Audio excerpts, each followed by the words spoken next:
Good evening, everybody, and welcome to episode 70. This is StatCheck World Championships of Warhammer Rundown.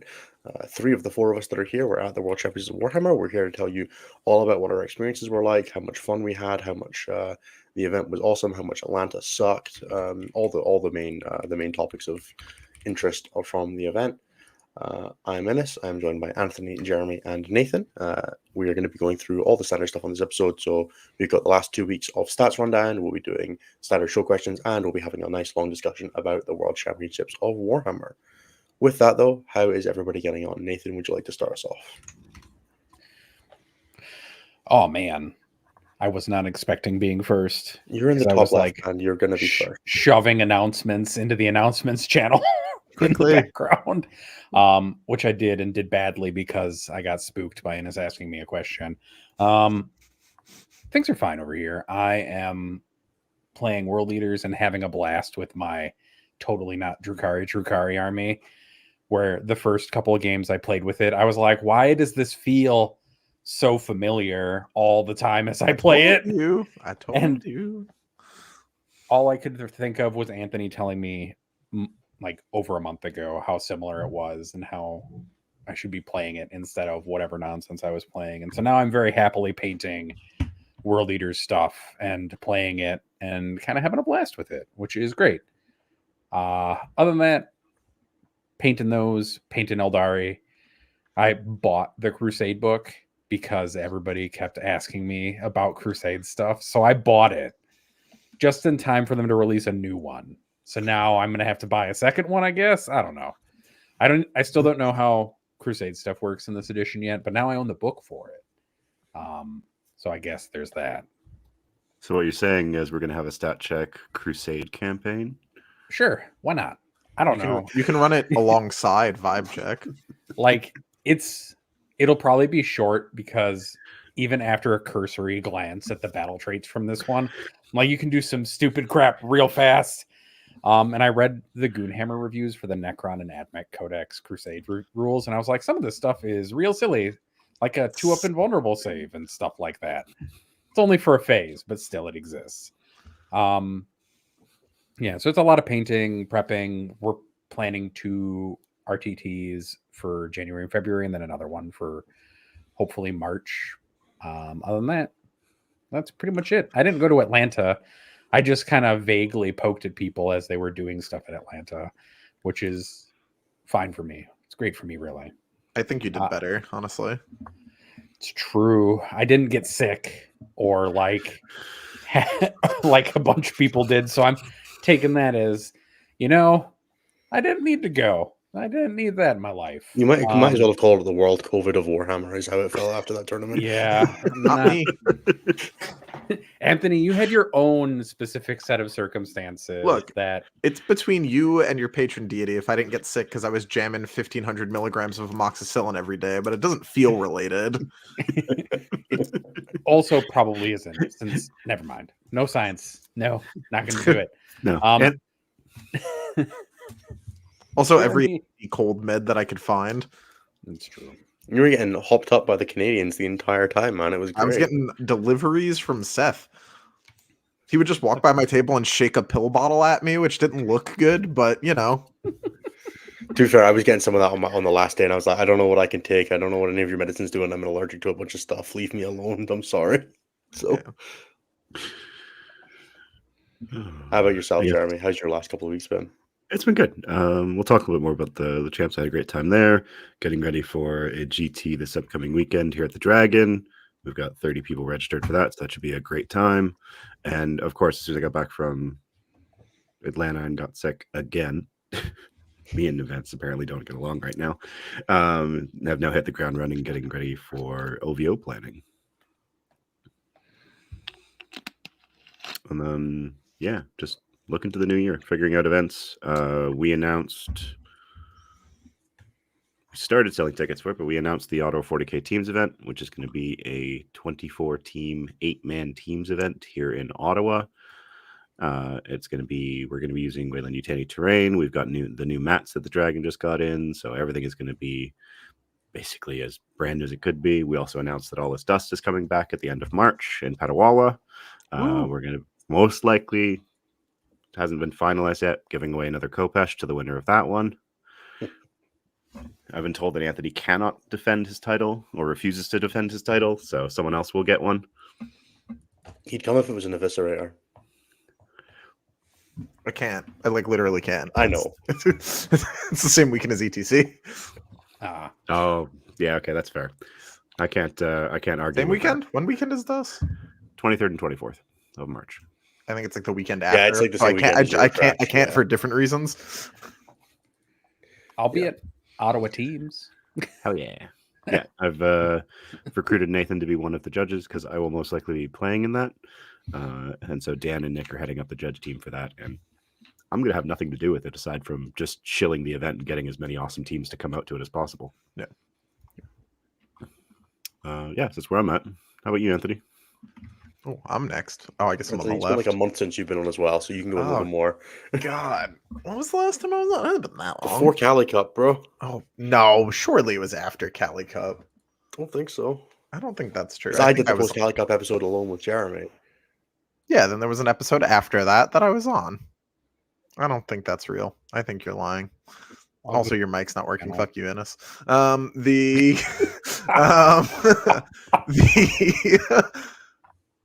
I've shortly been on since I won Cali Cup. Woo, easy. World Leaders undefeated. Feels good. Was their first tournament win again. Got to answer a bunch of questions and talk. I've been talking about that a lot. A lot of people have picked up the banner and run with it kind of since I've took them to LGT. They've seen a bit of a surge in popularity, at least on my end. So them being broadly around has been pretty cool. Took them to Cali Cup 1, took them to WCW while after a series of unfortunate events had to play on more than 0 painkillers, which is not ideal for a intellectually stimulating game like 40K. So not my best. I still went 6-2, so I did well. But it was a little touch and go in the 2 losses basically were like 8 or 9 point losses or less or slightly more or whatever. And I think they very well could have been wins if like some combination of like I was 100%, my opponent didn't play like actually perfect, or just like a little bit more luck to carry me through to the outs. But that's how it goes. Yeah, think that tournament went well. I am probably the most openly critical person of the WCW, just kind of in general. I thought like the event being fun had basically nothing to do with what the event organizers did. I thought it was fun by dint of like the people there, and it was cool to play like in a tournament with that many like high level players. But like the hotel was nice, but the area around the hotel was like a nightmare. The drunk, large, aggressive homeless dude yelling, "Come on, bitch, come get some," as we were walking back from dinner on the first night really set the tone for how many times I wanted to leave the hotel. So as he was like clanking liquor bottles together, it was really a good time. Very safe part of Atlanta, by the way. So yeah, like aside from that, like the competitive aspect of the event was fine. I feel like what John and Boris had to go through was like complete bullshit.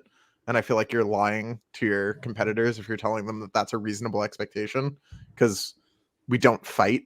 Like this isn't a physical endurance sport. Making someone play 20 hours of Warhammer and then sleep for 4 hours and then run it again for 9 more is like complete garbage. It is fueled by this weird paranoia about clocks. But yeah, like as far as WCW goes, I like broadly had a good time. I just don't think any of that was like the event itself. I think you could have run WCW in a warehouse in Mississippi and had roughly as good of a time. As long as you put all the same people in said warehouse, it would have been just as fun. But yeah, like I loved seeing everybody. That part was cool. There was a lot of people there that I only get to see a couple times a year. Made some new friends. Mr. Big Rig was actually really dope. I like talking to him a bunch. He was cool. So yeah, that side of things was cool. And then I've recovered from aforementioned dental surgery, so I'm back to normal, which is nice. That was a little touch and go for a bit, but now we're good. Oh yeah, we can't confirm for people that Anthony didn't actually get stabbed recently. That I don't know how that it's fire, but that was really funny. Yeah. Innes got to see me realize how rough I looked on day, what was it, 1 or 2? I like looked in a mirror after we finished the day and I was like, Jesus Christ, why did no one tell me I looked this bad?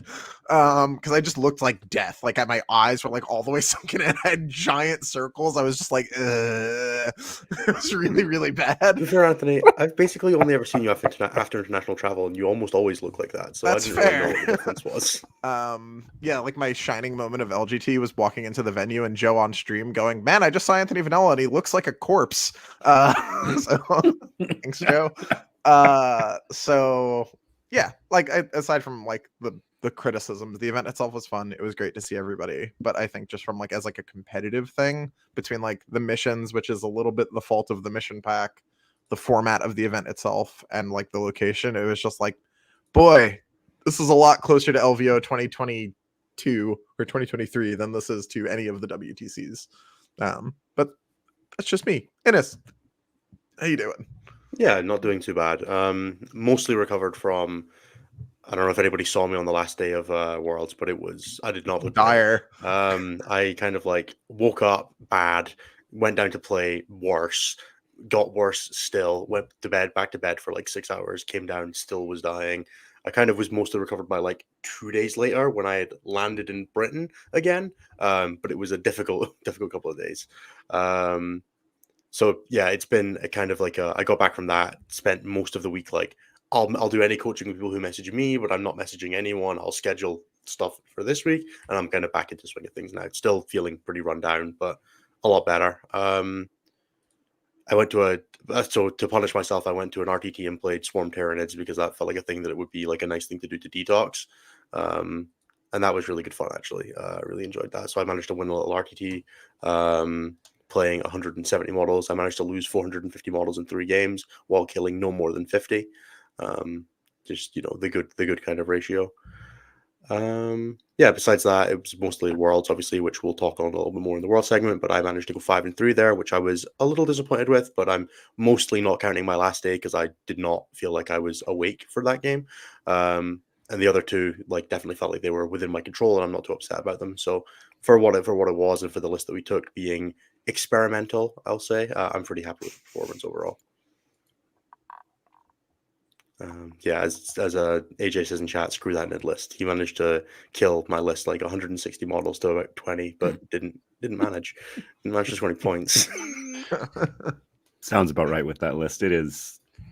If you do not know what you're getting into, it is a hell of an experience to table your opponent twice over and lose.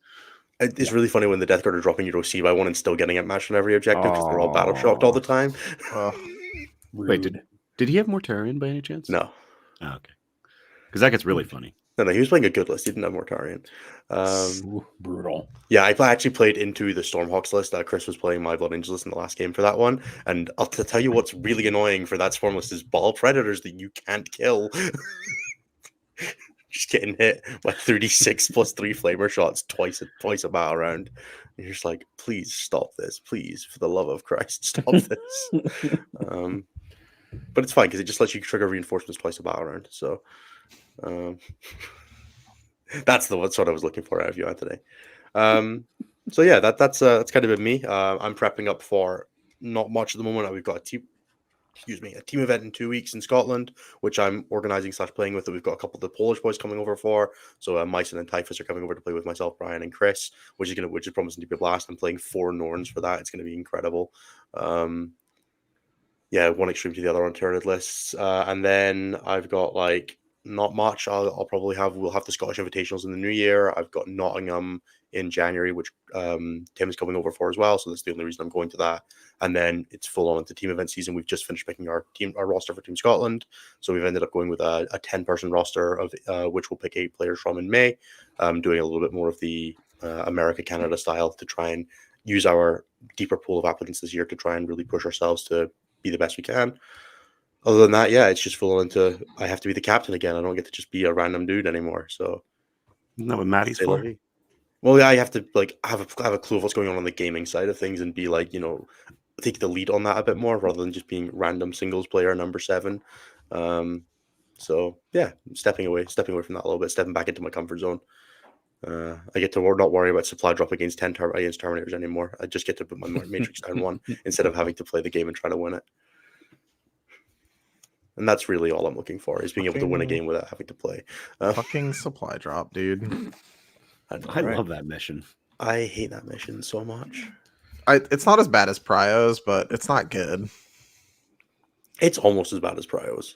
It's almost as bad. It's not as bad. Actually, no, I would argue it's worse. It's worse. It's worse than priority targets, because It's there's so not. much less primary available that the 15-point swing is so huge on the last turn. Nope. Yep. Fuck Prios. On Forever. On that note, we're gonna do a kind of a bridge stats thing. We're not gonna cover a ton of stuff. Not a lot of stuff to cover that is of interest, and I think people are more interested in hearing about more about Warhammer World. That or us stuff, doing a tier list of essentially. missions, apparently. I mean, we Ugh. can do a tier list. We can do No. a tier list later, but not this episode. I will just go play WoW. Only if you turn the camera so we can watch you do it. You can watch me do it like this. No, you from just the won't back. see this. Yeah, Oh, just open you it. want to Yeah, see you the can share your screen as well. Yeah. Yeah. You gotta give us an experience, not just. You guys can watching watch me play Demon Hunter. It's fun. I used to be better at it than I was at 40k. Not now. All right, on to stats. Okay, we're gonna smush 2 weeks of stats together. So we're gonna go basically from the weekend before to this weekend. This is just last weekend. Craft World Eldar, best performing faction of the weekend, to everybody's incredible surprise. I know. With a 9.9% meta representation, which is the highest non-marine so faction much. representation. It's a lot. It is. There are a lot of elves right now. Dude, with what the fuck? 1 in 6 10. Fuck off. 60.7% win rate, 4 event wins, 25 top 4s, 36 top 10s, and a 2.6 over rep. A 2.6 at 10%, huh? That means Yeah, they're making up it's- 26% of the top 4s. That's good. Roughly. Yep. Solid. Pretty good. So yeah, Pretty one, good. one Not in, do- one, not one, dominant, by the way. one person in every top 4 is an Eldar player. Yeah. Black Fucking Templars Christ. are the next up. 4.1% meta representation, which actually is quite a lot for just That's a lot for a- Marine faction Yeah, generally. part of Marines. It's actually the most of any Marine faction based on what I can see in front of me at the moment. They have a 58.4% win rate, 2 event wins, 5 top 4s, 17 top 10s for a 1.27 over rep. And then I'm his just gonna leagues vote. I'm just going to guess all of those are Ironstorm lists. Probably. We'll go Oh, look at it. We can look at it later. I'm going to preview something that everybody's going to be really excited about a little bit later, I think. I'm pretty 'cause sure the best Templar list is either Gladius or Firestorm. People keep playing Ironstorm with Meltas. The one I that's mean, been a winning lot of is it's Kevin Ironstorm. Zollinger. Yeah. Yeah. All right. Leagues of Votan is in third, 4.9% meta representation, a 56.9% win rate. 3 event wins, 6 top 4s, 14 top 10s, and a 1.28. And then Chaos Space Marines are next with a 7.7% meta representation. So their meta representation has also been increasing. They have a 56.3% win rate, 2 event wins, 8 top 4s, 22 top 10s, and a 1.08 for over rep. And then rounding out the top 5 is World Eaters with a 4.7% meta representation, a 56% win rate, 1 event win, 5 top 4s, and 13 top 10s for a 1.11. Outside of that, like the biggest deal is and that people have been talking about the most is probably Sisters of Battle, who won 3 events just this last weekend. 2.8% of the meta, so they've started to spike back upwards, and meta representation is kind of what we're starting to see. 52.4% win rate, 3 event wins, 6 top 4s, 9 top 10s for a 2.27 over rep. So they won 3 events, I which need is Sisters players to chill the fuck out because I need that faction to be good for when Typhus plays them in April. Well, the they might other have a thing- book by then. Fine. they might have a book. It's true. They won't, but it'll be like summer. You're just worried they're going to release the Bloody Rose attachment. You're going to have to play them. Hmm? Yeah. Who plays Sisters on your team? Everybody else. Everybody. Yeah, but what happens if CSM and World Eaters just eat shit? I'll be Nids again, dude. I am Team America's Nids player. Me and Oh, Sean, you're the Swarm not player then. John. Sure, I don't care. If I already have to play something I don't like, I might as well make both of us suffer. The other aberrations, just to note, are Death Guard won 2 events over the last 2 weeks. 4 top 4s, 14 top 10s for 0.92. And then they've now won 7 events since the slate. Yeah, It's a they're fair pretty good. few. And then Tyranids won 2 events, 5 top 4s and 17 top 10s, while having a 47% win rate and a 0.88 for overrep. That's Let's go Tyranids. Well done. Perfectly. And then at the bottom is Drukari, who have 21 players over 2 weeks for a 1.9% meta representation, 38.3% win rate, and a 0.56 overrep because one player got a top 4. Imperial Knights are right above them at a 42.1% win rate, same meta representation, but no placements to speak of, so they have a 0 for overrep. And then Space Marines at 7.1% of the meta, 43% win rate. But they won 2 events, have 6 top 4s and 11 top 10s, and have a 0.88 for overrep because of it.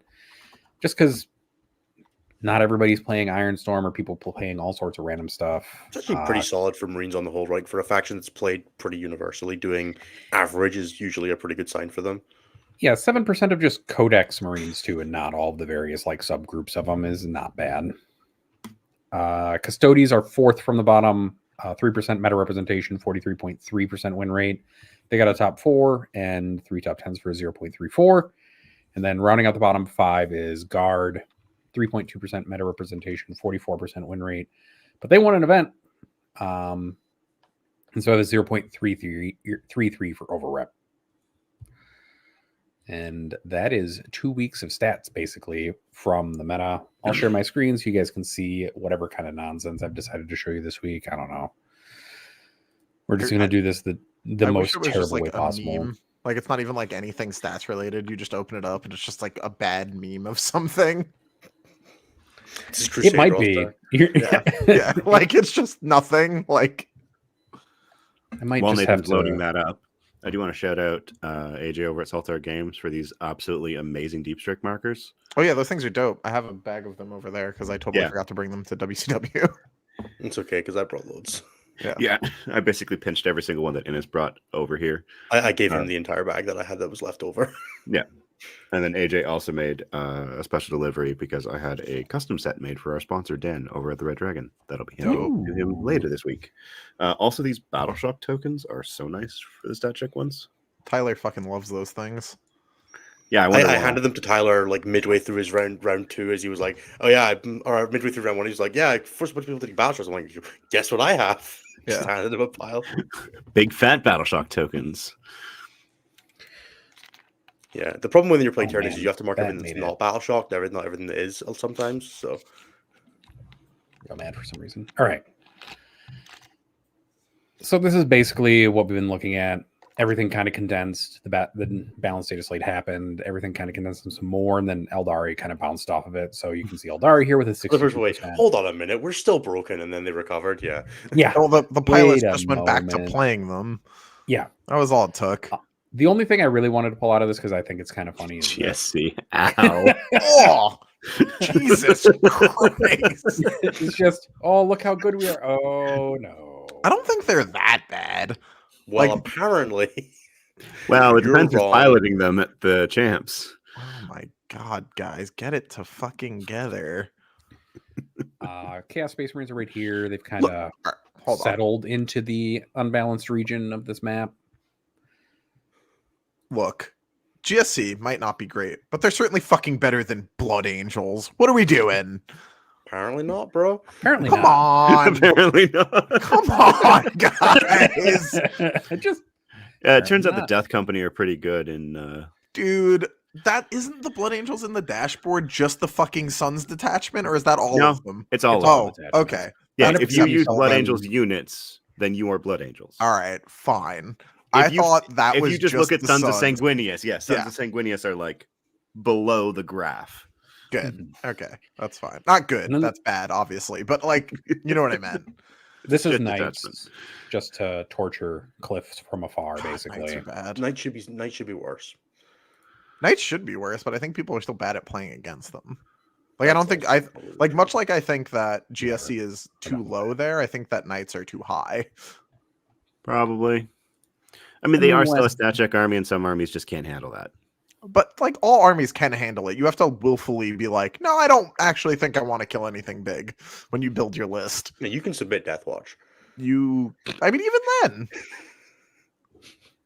I don't know, Death Watch at the moment, that does not sound pleasant. Is just a preview of something that's coming to the metadata dashboard. Oh boy. Which is the ability to unlock all of the various subfaction detachment tabs. So you can break them all out. So for Space Marines here, you can see kind of what that will look like. You'll be able to do it for Blood Angels and basically everybody. So this is something that Cliff has been working on in the background, and now will be going live relatively soon, I think. It is unreasonably funny how good World Leaders are at going 4-0 and then not finishing. Look at that. That is the funniest shit. World Leader players are really good until they play someone else that's good. And it's just like, man. The thing is that their first loss is, I think, fairly low. So it's not even that. It's more just that like they lose a game early and then just go on a tear. Well, no, that's 4-0 event It's start. 4 event starts, yeah. Oh, it is 4-0 event starts. Oh, never mind. All right. So you either lose your first game and win 4, or you win your first 4 games and then lose the last one. You certainly do not complete the event undefeated. Also, You've got 4 wins in a row. It's up to you to figure out where they are. Which side? But yeah, that's it for stats. I hate no, others because so World much. Leaders have a 9% 4-0 event start. That's only like, I say only. It's only about 50% more than average. Yeah, I mean, they start it frequently. They just can't close. It was true last edition, too. Yeah. It's also funny looking at the World Leader record, and then there's the one person who got 9 wins with them. Who did that? Mhm. I don't know, bud. Asshole. Fucking Forever for everybody else. Ruining it Forever for a everyone. mystery. So yeah, that's stats. It's more of the same. We need another balanced data slate to kind of even some things out, which supposedly we're getting in January. So Yeah, but apparently it's just going to be internal balance. And like taking the clip, very lightly clipping the wings of Eldari and maybe giving them back to Drukari. and Custodies apparently getting some of their wings back Custodies fine. because they said that they hit them too hard. So Custodians seem fine still, for what it's worth. Like, they're not You could probably undo the point increases on them and they'd be fine. Yeah, I really do not like people suggesting that their mortal wound protections should work against dev wounds. That shit was fucked. Having It a just detachment rule that does nothing, I guess. It doesn't do nothing. It certainly does not do nothing. There's a lot of sources. Grenade. Yeah, or just like Thousand Suns or like lots of other non-traditional sources of damage. I think since they nerfed dev wounds, it's okay that Custodies die when they get hit by them. they also have a book coming out, like Soon, basically TM. in the first part of next year. Yeah. Like, it's all fun we and just games got- until they get the Vanguard detachment or the Stormlance detachment. That's it. Solar Watch. Yeah. Just every but, like, detachment has one of like the 7 variants of detachment that we've seen so far. They just Yeah. advance and charge. Yeah. You've either got the demons detachment rule, you've got advance and charge, or you've got stealth, or Yeah. your weird curated stuff. That's detachments now. do we want to talk at all about any of the new books before we move into WCW chat? I don't understand enough about either of them yet. I haven't. I haven't really- or anything. I haven't then- seen them piloted past us like fucking about a bit with the previewed ones. And if you take 18 raids, you will beat Chaos Knights. Good job. Jesus. So I guess on that note, we'll just move into WCW talking. Yeah. Like I read both of them to help write reviews, and it was still that moment of like, It's too much shit. I don't think anyone like one of the failures of this edition, not of this edition, of content creation for this edition will be the like, as much as they were often inaccurate last edition, they are for certain going to be inaccurate now, because there's no fucking way to pull what's going to be good out of 6 detachments on an initial read. It's just not happening. especially when there's also substantial rewrites to data sheets. Yeah, coupled with there's that. just Like, like too much going on. Yeah, Like- it's pretty easy to pull out like things that will be cool, but what does that look like in a list is difficult, right? Yeah, it's going to be so People will hard. get the initial pass. We'll see some stuff in the first couple of weeks, and then like by January we'll have lists, right? Like that. Yeah. There's no way it comes out fast. Even with like Marines, it's taken a while. both to those really both those solidify. books will have a huge splash at LVO. Would be my expectation. Yep. People that don't know how to play into them will just lose. Yep. Yeah, I would wager that Necrons will be something like this year's Custodies, where they release close to it. It's really easy to get stat checked by them and die, and They that'll won't be it. win. And they So won't long- exactly, and then they won't win. So long as they don't like do exceptionally well and then get a point reduction immediately afterwards. Sure, yeah. I don't care about As what soon as you happens said, after LVO. as soon as you said Custodes, I immediately got I mean, some level of trauma. The other thing to brought think back about to is that we don't know if these books are going to come with like a digital points change that's associated with Yeah, of them, course. which is what happened with Tyranids, Tyranid right? Marines. Yeah. And Both of them I'm- got changes. For what it's worth, like in hindsight now, can be okay with Custodes getting buffed after nearly winning LVO because they got fucking dumpstered by release Tau and then invalidated by Eldar and Harlequins. So, maybe it was fine. And Nids. Remember when that Oh book came out? god! Oh no! Yeah, that shit was Shadow Realm shit. The good old days. That was the best. That was the best like 4 months of me playing 40k, getting to just unmitigatedly bully Tau and Eldar, Tau, Eldar, and Custodes with Harlequins. That was the most fun I've had playing the game. I think we might be bad people. God, it was so cathartic after Cherokee. Man enjoys playing 80% win rate faction more at 11. Oh god, the back-to-back major wins, just 12 games undefeated in 2 weekends, felt good. Fucking Custodes. Anyway, Shall we talk about WCW in depth then? yeah. Does someone more positive want to go first? I'll go first then. So This is I a want to weird say juxtaposition. a very well done. Yeah, Games right. That Workshop was strange. for That this managing is to run very an event strange to me. that felt like one of the event. The thing I love about the most about 40k is the community, and Games Workshop running an event where the entire point was to highlight how fucking awesome this community is the coolest shit Games Workshop has ever done. The fact that it's a company sponsored event that's even close to being like it, even if Anthony says it's closer to LVO than it is to WWC, it's further closer to WC than LVO is, and LVO was one of the flagship events of the independent scene.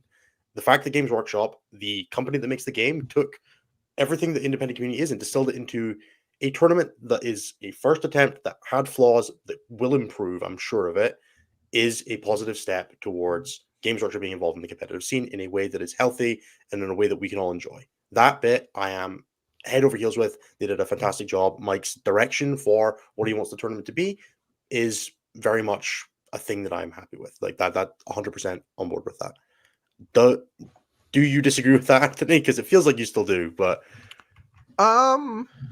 so like I was super cool with that for the most part, right up until we got to the finals, and then person working the event to pull specificity out of this was like, dude, it's fine that Servo Skulls is the shadow round. The person that has the most fun in Servo Skulls is the person that cares the least about winning. And I was like, wow, that is a fucking awful time to be using this mission then, isn't it? Yeah. I have some qualms with the missions and the format, which are separate to like the event's intent. And the broad stroke intent of the event is fine. I think there's just like a little bit too much of the like trying to apply like the haha just to romp with the boys to like these are our champions, let them compete on even footing. At the same time, like WTC fucked that up this year with War Masters. Like we played Servo Skull, like our day one missions were like supply drop ritual Servo Skulls. Like yeah, I mean there's a degree of this mission pack's just not great for tournaments. For the singles event, sure, but I feel like the missions we played in teams were fine. I mean, the first round was a little ritual supply drop day one, right? So or day one, day two. The first mission was a little screwy, but the first mission is top seed in a pod against the bottom seed in a pod. It's fine that one's a little fucky. It's not but it's also the two middle seeds playing each other. It's not necessarily the like. I also didn't think that first mission was that bad. It was just very like not a draw.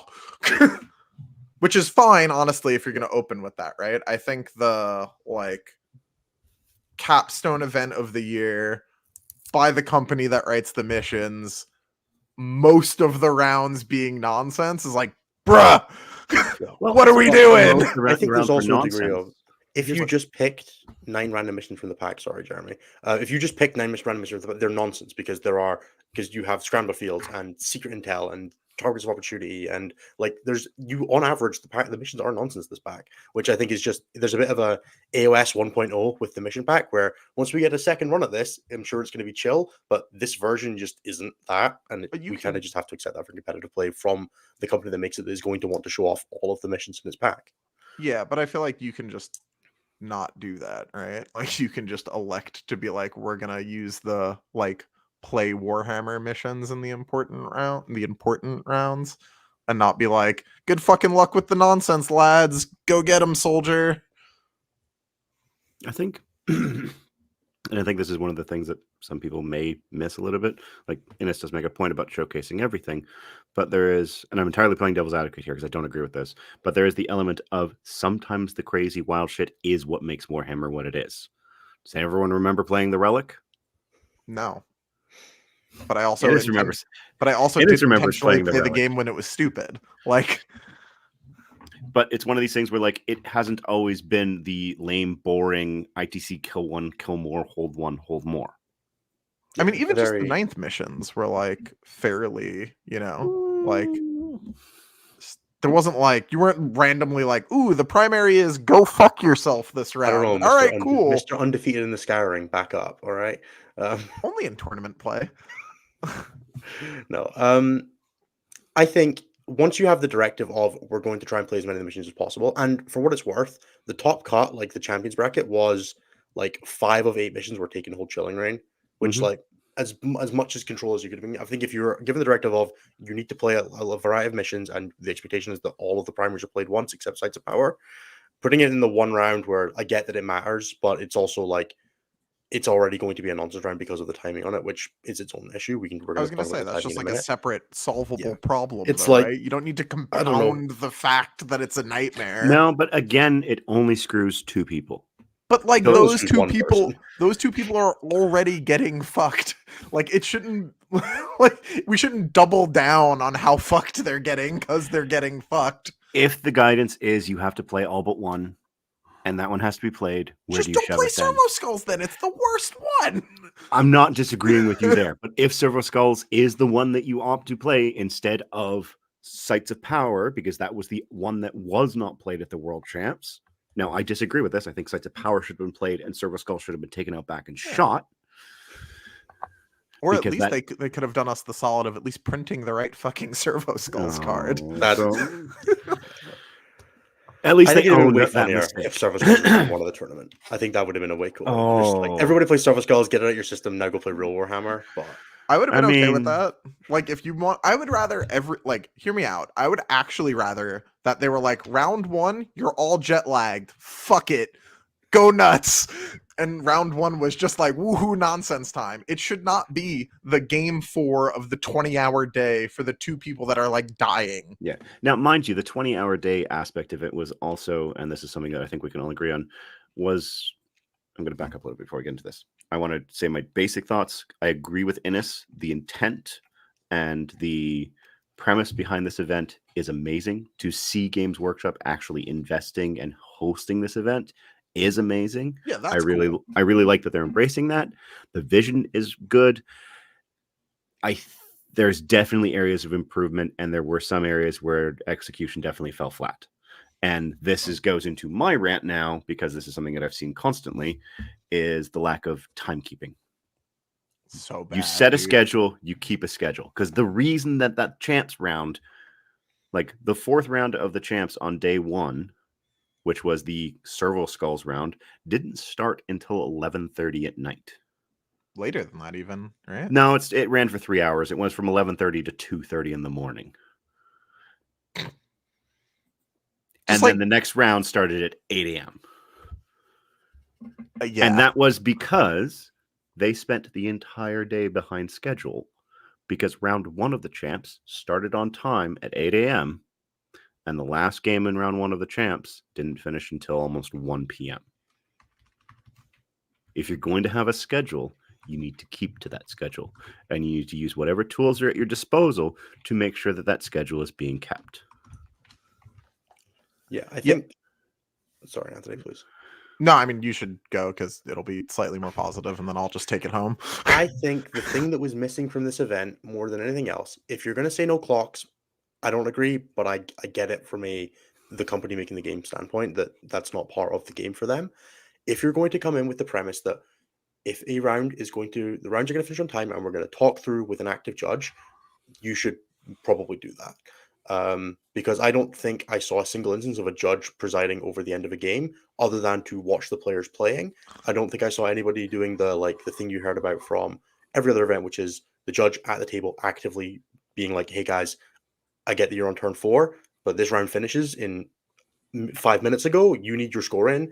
What is the resolution to this game? I didn't see that even once, I don't think. Now, obviously, I wasn't everywhere, and I can't speak to everybody's tournament experience, but I watched a lot of the end of a lot of high-stakes games, and they all played to the finish, whether that meant running an hour and a half over or 2 hours over or whatever. Yep. And I think when that's part of the pack is that we're going to finish rounds on time because we have this judge team that is, our compilation of the best judges in the world honed over, a couple of years of Warhammer Open events and bringing in the WC judges and all that. Use them. Don't sideline them. I think that was the biggest issue. And empower them.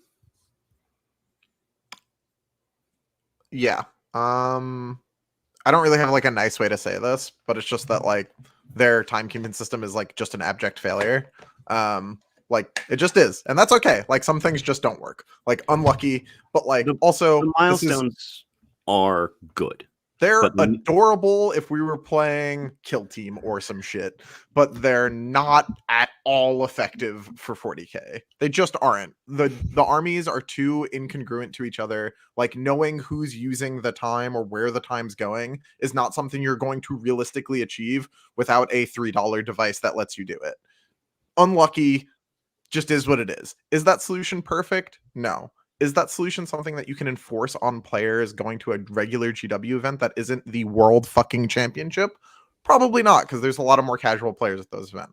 But the idea that we couldn't have clocks because they're spooky for new players at the World Champs was absurd.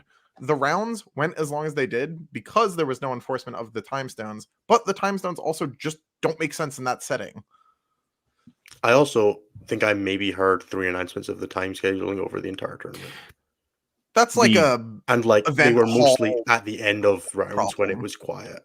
Yeah, that was definitely an event hall acoustics. Announcements were very difficult to hear in that room. They definitely had some issues with the sound system, so that was challenging at the best of times. If only there was some type of way that we could know how much time there was left that was perhaps sat at the table. Even if there had been time. A big put a projector on a wall with the time time and say, of here's how much left. Is. Yeah. You should be in round 1. This much time remains in the round. Exactly. Yeah. I also think that the expectation for the end of the game actually shouldn't be that it goes 5. If we hit the end of a round and you're on turn 3, fucking unlucky. That's the score. Boop. Next. That encourages slow play in a way that can be awkward and unimportant. If only there was a solution to that problem. I get that, but I know. We're all in agreement on that side of things. From clocks a little bit. From somebody who wasn't there, the only real weak point of the event was that the streaming was kind of not great from the direct stream. The non-GW main streams were pretty good, but I also don't speak French, so it's a bit hard. Not as useful. Because to be honest, Warhammer 40k streaming is hard to parse at the best of times without an expert telling you what's on the table. Or because Joe's level cameras of are not interaction. Amazing at capturing 5 green models on a green table with various pieces of terrain on it and explaining what unit that is on it. Which my mom and dad tried to watch the stream of me playing in round 5 and got annoyed that it was jumping to Sigmar. And if my mom and dad are getting annoyed, yeah. And that was the most common complaint, where any time one of the Canadians would be on stream, people would just be like, I don't know what's going on because, Nick is playing against 20 Hearthguard, and then they cut to the AOS stream and they cut back and all the Hearthguard are gone. And the casters have no idea what just happened, aside from there are no Hearthguard left on the table. And some of this is going to be growing pain stuff, right? Some of the stuff is just going to be, we're doing this the first time for GW. And maybe external expertise being taken for lessons isn't a thing that they do all the time for their event running. I'm not going to tell them what they do and or do not do. But I this is would- perhaps an opportunity for them to receive feedback from that survey system, right? And hopefully everybody provides. Everybody fill out your surveys and tell them Yeah. what to do. that. Like, they're by far the largest company in the space. They've run tons of events at this point, competitive They've and worked with otherwise. many different stream teams over the years. Like, they should fucking know what to do. Right. And I don't you know disagree. what? It's also one of these things where this was the first event of its kind. It was being run in tandem with the Grand Narrative, which definitely had a lot of resources invested in it. So, But it's not the first Warhammer We event. also- no. I know that. We also don't know what kind of corporate directives they have on overhead of this, right? Dude, There's also a degree of were they allowed to do everything the way they Dude, wanted, or was there like no. the stream has to be both games, right? They I'm- could have just been told you're not allowed to. Dude, I'm homies with all the streamcasters. I love those guys. This is not shit at them. This is shit at the people that make these fucking shit decisions, right? I don't care. Wherever the buck stopped, that's Yeah, where this criticism that is guy's fucking up real hard. Right. I think also people are probably going to take like this is a lot of complaints, but we want these events to be good. 100%. We want them to be good. We want to go to them well and be able to. After this, have we're going a to talk a good whole bunch time. about all the games that we had that were awesome. So like, Yeah. we're Yeah. getting this other. Now, can we talk about how crap 2 games a day is? I did not enjoy that. 2 games a day is fine when it's like One game a day pairings in sucks. between. 1 game a day was like a bit trolling, but like I was injured, so I was like when there was less games in the days. I'm a lot more game for 3 games a day when that doesn't involve like 16 hours of being sat in the room, which is what that felt like because we were trapped there forever for some unknown, surely not timekeeping related reason. But like the like games themselves were great, right? I think the biggest like summary that I could put to my feelings on WCW were that like after I went to WTC, it completely changed how I interact with 40K. Like night and fucking day difference. I am not at all intending to even consider changing my schedule to get a ticket to go back to WCW. Like even a little. If I trip into a ticket on accident the way I did this year, basically, where like I pick one up from us winning KC teams, or like suddenly Cali Cup has a ticket, fucking sick. If not, no real loss as far as I'm concerned. Like that was more or less the same to me as like doing just like Alpine. Which, to be fair, Alpine's pretty awesome. So that's a good. Sorry, that was not terrible. like meant to compare the two. I had a lot more fun at Alpine. I also didn't feel like I was actively in danger every time I left the venue. It's because there were like 7 people in wherever in Sure. Leeuwarden. Say what you will, no danger. Right. Shall we talk a bit about how our games went? Yes. Let's try run to it keep through them in the, like, relatively the- brief. Yeah, let's do the like your 5 games, then your 3 games. So let's just do it in order. Jeremy, Anthony, me. Okay, so my 4 games. Yeah, touch on your pod stage.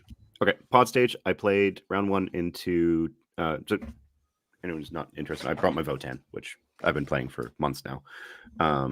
Anyways, round 1, I played into Daniel Hester's, who was playing Vanguard Dark Angels with an infiltrating Deathwing Nightbrick. I went second, and I puckered for a turn, and then he whiffed his charge, and I just body blocked him for the rest of the game. Got off a perfect rapid ingress, and just ended the game by getting a cheeky charge, but not a charge into some dev sense who then couldn't run away because I charged the Redemptor next to them, or the Gladius next to them. Ballistus, that's what it's called, that dreadnought. Anyways, so that game was a tight game because of the mission that we were playing, but it was a win. Round 2, I played into Alec Huffman, who was probably, and I'm going to rank this just because it's fun, probably the second most pleasant opponent that I had that weekend. He was just a fantastic person to play, but we did go into the game with him having practiced against exactly my list a day earlier and having gotten crushed. I went first, and his face just fell. And I did exactly to him what he was expecting and just punted his very, very sad CSM into the air. Round 3, so we're now Friday morning. I played into Aiden Brocklehurst. I think that's how you say his name. Really nice fellow, part of the Stat Check patron. We had joked the day before it'd be really fun if we could play because we were in the same pod. We were both 2-0. We paired into each other. He was running Sisters with Exorcist, 30 Arcoflagellants, and a ton of trash. Really, he played it well, but the Arcoflagellant stat check ran into the Hearthguard stat check and died. Because 30 Arcoflagellants killed 3 Thunderkin and put a wound on a Hearthguard and a wound on a Sagitar. I remember and then watching they all that died. charge phase and then coming back and being like, "Oh, so what died? Oh, nothing." Yeah, but he was by far the most pleasant opponent that I had that weekend. We talked a little bit through about what could have been done differently. There wasn't a whole lot. We were also playing supply drop, so it was that moment of, yeah. And you're the third most pleasant opponent that I had. That's fine. I thought you were going to say just the least. I thought you were going to be like, you were the least.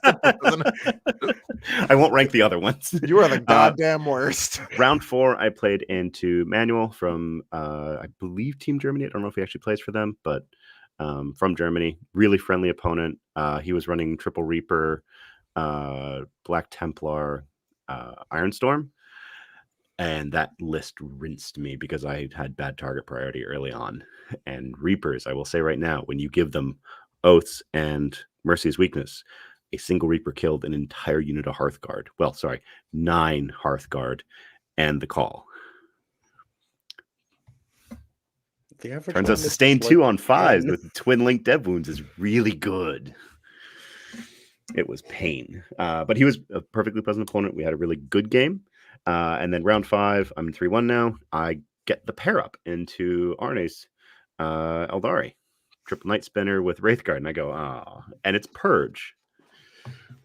And I lost that game by 4 points. Strong. Because he had picked behind and he had picked homers. And he was going to score like 18 points on secondaries. Because I had basically said I'd killed his fast-moving objects and made it so the yin card would never teleport into my deployment zone. Until he put his Way Leaper in my deployment zone and I killed it. Yeah. There was a bit of game 5. I'm tired and still recovering from COVID drudgery going on there. And I went into that was a game I could have won. Oh, well. So I finished the group stage 3-2 and went into the 3-2 bracket. Anthony, your 5 games. I played Jaime Paris in round 1. I'll note that this was only fucking possible because Jaime put Spain instead of USA in a move of complete betrayal to me specifically. Unlucky. After shilling for him to be on Team USA. So I went first and ran him the figgity fuck over. He scored 12 points on Assassinate and no other points. Fuck you, Jaime.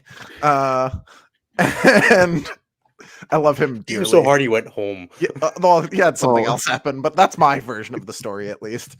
I love him dearly. This is a joke, obviously, for those of you not familiar with me and him. So that was that. Ran him over. Good times. Had by one of us, at least. In the next game, I played Justin Moore, who before the game was like, I watched all 9 of your games at Cali Cup, or like all the games I could have yours at Cali Cup. I got this. And I was like, okay. Except it was Ritual and Scrambler Fields, and he was playing GSC. So he certainly not have this. I'm sure he did everything in his power to win that game. It's just there was nothing in his power. Correct. He did his level best and lost 100-38. So we were joking that like at the end I was like, you were supposed to be the chosen one, and it's just like it cuts to a gif of Anakin with like a chain axe in his head being like, I hate you. Anyway, so that was that. Then we go into playing Christian. Christian was playing Tau, if I remember right. Yeah, this was unfortunate. So he went second against World Leaders on corners, which is just the worst. And he screened me, which was a good start. The bad part was right afterwards was that his Kroot Hounds were right behind his first screen. So I moved up, charged, killed his first screen, and tagged his Kroot Hounds with all the Exalted. And then on his turn, he failed both fallback locks. So he just had 9 Exalted, like stood in front of his army, waving at him with him, like literally entirely unable to do anything about it. No. In this game, Angron killed 4 Crisis Suits by getting shot at by them twice. Never connected with them in melee. So that was cool. And then he like conceded on 2. The game was just a disaster. Not the best start. This was also supply drop, so that didn't come up. No, but I just mean that like it could have come up in a different version of reality, perhaps, but this game did not. More importantly, it was quarters. Yeah, the quarters was really where it went off the rails. So in between these 2 days, I started day 1 feeling pretty good. But as we woke up on day 2, as Innes can tell you, I was like, something's wrong. Things have changed. And I had to change the amount of like painkillers I took. By the time we got to the hall, basically, I was like, not doing great. So we play against Mr. Tao, and everything's fine. I'm like, okay, let's see how it goes. And I pair, bam, straight into David Gaylord, which is not the optimal time to be playing against a really well-practiced opponent. Now, normally Eldar is fine if they're not like perfect and super rep heavy into world leaders. And I'm at 100%. As long as all of those things are true, everything's okay. Unfortunately, and if Angron comes back literally at all, that is another important part of this process. Unfortunately, in this game, for the first time on the last one, none of those happened. So I lost. I lost. David was coming off of his 3rd game in a row into World Eaters and like his 5th in 2 weeks. Yeah. David just having gone second every time. Yeah, just slamming the reps into World Eaters. He knew exactly what he had to do at exactly the right time. All the things were like perfect. He executed like obscenely well. I did not play against another opponent playing that well for the rest of the weekend. He did a very good job. And then straight off my loss into David Gaylord, groggy, tired, had to think a lot in that game. Bam! Right into the pair up, into the eventual tournament winner of Manny. So, because that's how life goes sometimes. In this game, so Angron died on bottom of 1 and then immediately rezzed on top of 2. So that was cool. He failed his charge afterwards, which would have just like ended the game on the spot. But he didn't. He failed it. I lost by 12. So that was that game. We had like a really grindy finish. I think the end of the game was like Angron was alive from my army and nothing else. And he had like a rhino and a legionnaire, like one that had survived like something else earlier. It was like a rhino on each of his home objectives and like 2 legionnaires and another dude contesting Anger on the middle to like win the game by 5 or something, to win the game by 12 or something like that. It was a mess. It was and this was Purge too, so yeah, it was the whole thing was a shit show. But yeah, so that was that. Decent pod run. 3 and 2 was a little unlucky with the pair up at the end, but you know, that's how it goes. We were real consistent because we all went 3 and 2. So yeah. I had a slightly sadder path. I managed to lose my game too, but I'll quickly run through mine. So my round 1 was against Robert Kimpton from Australia, who actually plays in the UK, and I went to the airport with on the Monday back, which was super weird. Just to be like, oh, the Australian dude is coming. Yeah, cool. Jump in the Uber, man. It's fine. So he was playing Drakari with just like a horde of MSU garbage, and this was kind of like the first sign of something being disappointing every game, where the Sanguinor comes in, epic challenges Lilith, doesn't like hurt her. She's like, oh, come on, dude. He dropped in lightning fasted epic challenge, hit 5 times, wounded once, passed the 3 upfield. I was just like, oh, for God's sake, Sanguinor. But kind of generally ground through that one with the power of whirlwinds coming out and just like tank shocking and punching Cobalites to death in combat, because the fact that tanks set on force now means that you will kill a couple Cobalites a turn with 2 of them. And that was just enough to eventually swing OC on the objectives to get me a 12-point win. Then I paired into Kits with Hannah's Tau, and unfortunately, he had specifically repped this game into me, which was very upsetting. It's like, oh, okay, cool. You're just going to practice into my specific weird list. Screw you, Kit. To be fair, you were the pod favorite, so it made sense for him to do that. Sure, man. So yeah, I ended up going first in this one, managed to kill like 3 crisis suits with the Oath of Moment Whirlwinds and like put some hurt on. And then the board that we were playing on didn't really have any very good staging. There was kind of nowhere for the Death Company to like go forward. The only place they could go was somewhere where they were going to be in line of sight of something wherever they went. So I kind of went with the safest option where it would force him to come towards me, like, you know, give me some decent shooting angles, pull him pretty close to me, keep some stuff far away. And the Death Company went out, and then a Breacher Squad jumped out.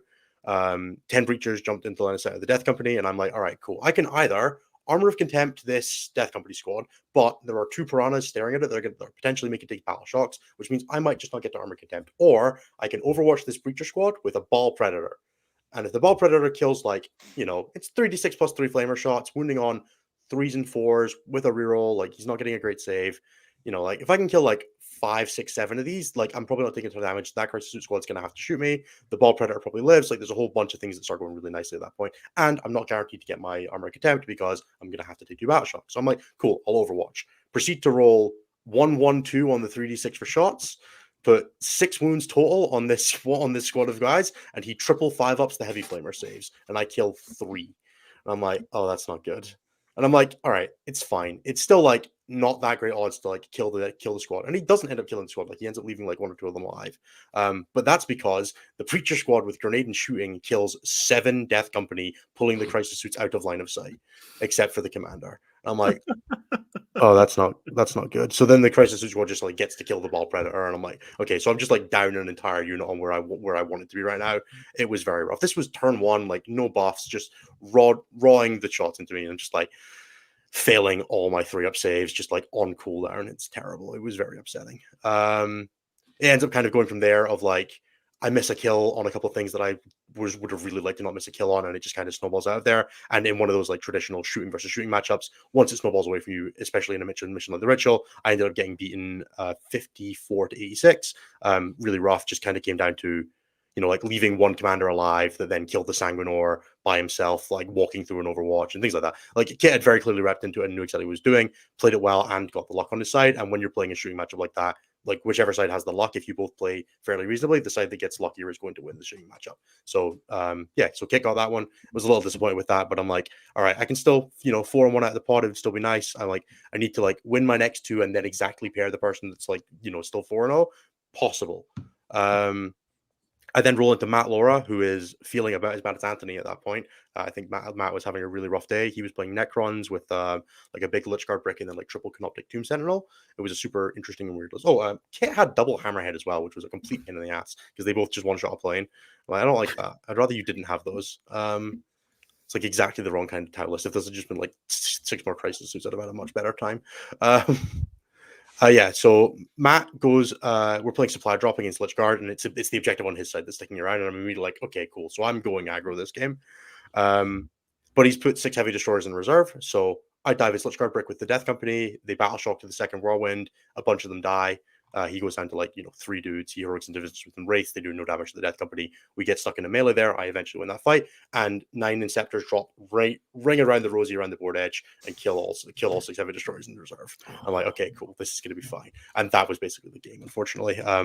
Matt was able to like find a tiny gap to drop in like a Tomb Sentinel a turn. That Tomb Sentinel would trade with like 2 Lich Guard, miss its charge, or trade with like 2 Inceptors, miss its charge. The last one would stand there. A Tomb Spiders would charge the Lich Guard squad. Sanguinor appears out of reserve, kills the one that's not in melee, charges into the Lich Guard brick, and epic challenges that character. Just things like that. Just like awkward, annoying little things for Matt. That ended up 81-42. Just clean on the secondaries. Not great primary because it's still supply drop, and he still had a ton of OC and was able to keep me off objectives a little bit. But nice, comfortable game there. If I go second, that game's a lot sketchier. Lich Guard on an objective brick or on an objective are very hard to kill when you don't have the momentum in the game. Then I managed to turn to Josh Roberts, which is hilarious because Josh and I play all the time in the UK. Josh is the previous England captain, and he was playing the triple Night Spinner, Yinkar, and lots of War Spiders list. And this basically went exactly the way we drew it up. I went first, shot and didn't kill a Night Spinner, which is possible, but, you know, annoying. But stage up into the middle with the Death Company. He then like fires back, cleans up some scouts, brings the Yinkar forward onto an objective. I bring the planes on, kill the Yinkar, bring the Inceptors down, kill 2 Night Spinners, and then he has like a Night Spinner left and a Wraith Guard squad. Fuegan like dies to a Ball Predator, and it's just there's nothing Josh can do with this when he has a Wraith Guard squad and like a Wade Leaper and a Night Spinner against my army, and it just like cleanly from there I keep the board control. We're playing Vital Ground. There's no central objective. There's nowhere for the Wraith Guard to go. They get charged on turn 3 by the Death Company squad. You kill like 5 of them, they fall back, kill like 3 Death Company. You then at that point can shoot them with the metal pistols and they just die. So yeah, nice, clean, exactly the way we drew it up, exactly what the planes list was meant to do. Very, very strongly positive matchup into like being able to nuke the Incarn from orbit from anywhere on the board is really strong as it turns out, and makes that matchup a lot cleaner.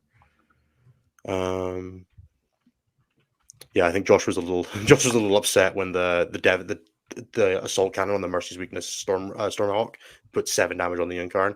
Just like no, that's 7 saves and 4 devastating wounds, and he fails 3 of the saves and just dies. It's great. Oh, yeah. He died with like all of the D6 damage guns left from that one to fire and a full plane left to go.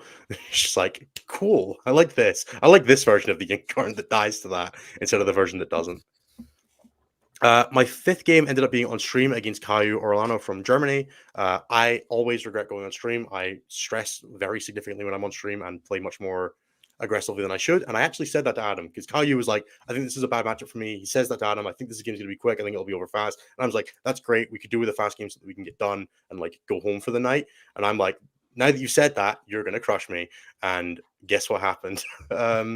Just another one of those games where you draw up the plans and you're like, I have to leave fail chances in here because I'm not playing an army with a ton of screens. I have to give you like some 9-inch charge options. I have to, like go for some slightly risky shooting phases. And everything I tried that could have paid off badly. And every 9-inch charge he hit. And it was just one of those where in a mission like Purge the Foe, where, the difference between 1 kill and no kills is like an 8-point swing. That happening a couple times seals the game, unfortunately. You can watch it on stream where like my ball predator advances forward, shoots a Neurolictor, doesn't kill it, gets murdered back. Cool. That's an 8-point swing. I drop in like 6 Inceptors to try and kill a 2-wound and a 4-wound X-Screen and don't kill either of them. And I'm like, cool, that's him getting killed more. Just like lots of little instances of that throughout the game.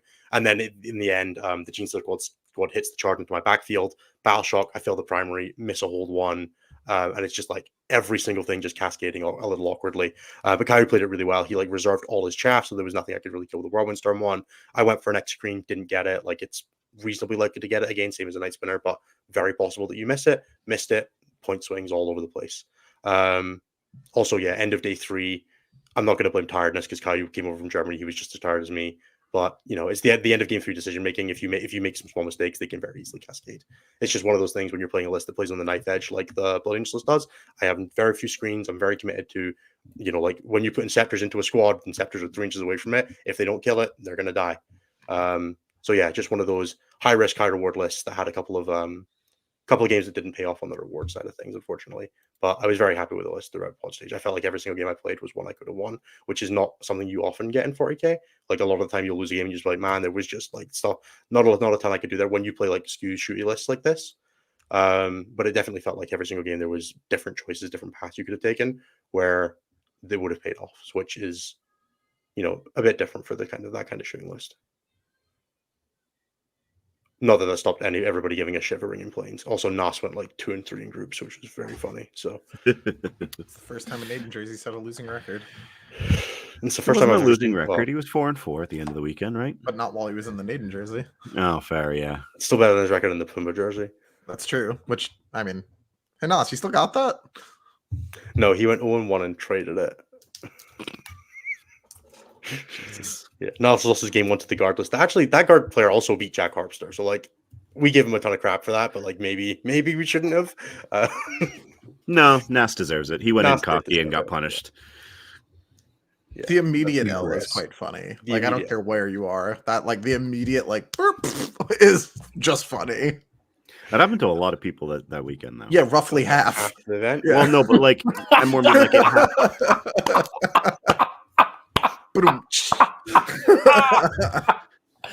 Man, Anthony with the math jokes, the best.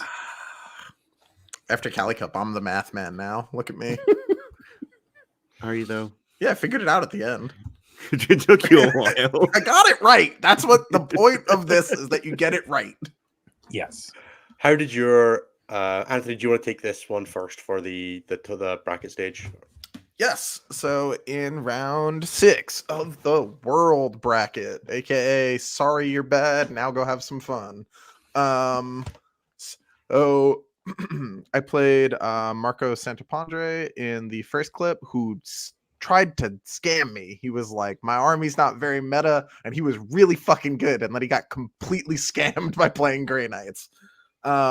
He basically like set up a turn where he was like, Drago's gonna charge here, I'm gonna smite and do some Grey Knight wizard shit over here, and then it was just like 1 for the smite, 1 for the smite, fail the rerollable 6 with Drago, and then he just conceded. He was like, I have better stuff to do with my time, and just was like, enough. Which fair enough. He was about to get wrecked, but still rough. Yeah, so he got about as scammed as you can get, like coming out of a Grey Knight turn. And that was that. I don't know. There's nothing really more exciting to say about that game. He got super scammed and then conceded. My next round, I played a absolute delight. Wonderful guy. Christ, I fucking hate priority targets so much. I basically like went first, which was very helpful in this matchup. It was against Tao again, but he like piloted significantly better and his list was a little bit better. And just like killed like so much stuff. Like I had basically 100 locked in on turn like 3. Like I was like, I'm gonna get 100, and he nearly caught me and he finished this game with 96, and I was like, what? It was wild, really wild. There was a minute where I was like, I'm getting 100, right? And I like did the math again, and I was like, okay, I have 100. And then like at some point on 4, I started to like lose stuff at a rate that was slightly quicker, and I was like, I have the 100. Like, if you tie me, fucking fair enough. Whatever. And it was just like, go nuts, man, and just like let him play solitaire for a turn or two. Yeah, that was a very silly end of that game. Worst mission in the pack. Real travesty. Would rather play almost anything but Servo Skulls than that. Honestly, I'd almost rather play Servo Skulls than that in the nonsense bracket. Because we're in the nonsense bracket, it's fine. We're in like the it's real to me bracket, you know what I mean? Like the our feelings matter too. Fighting like, your life for a winning record bracket. Yeah, like the I need to go home less sad. The I got 2 silver trophies and Lachlan Rigg managed to get 1 bronze trophy bracket. That's where we were. Yeah, the awards for this event were garbage unless you got first, by the way. Anyway, so yeah, I just think that like, I don't know. Anyway, regardless, last round played Olivier. That shit was dope. I fucking love that guy. We played a really fun game. His list was really cool. We like wink, wink, nod, nodded right at the beginning and was like, we're playing this as a scrim game for differential. Singles is a joke. Anyway, and just played the game trying to see what he would do in this scenario in teams. And same vice versa, like full takebacks, rewind entire phases to unfuck shit. Like wonderful game, great time. Probably the most fun I had in any game at the event.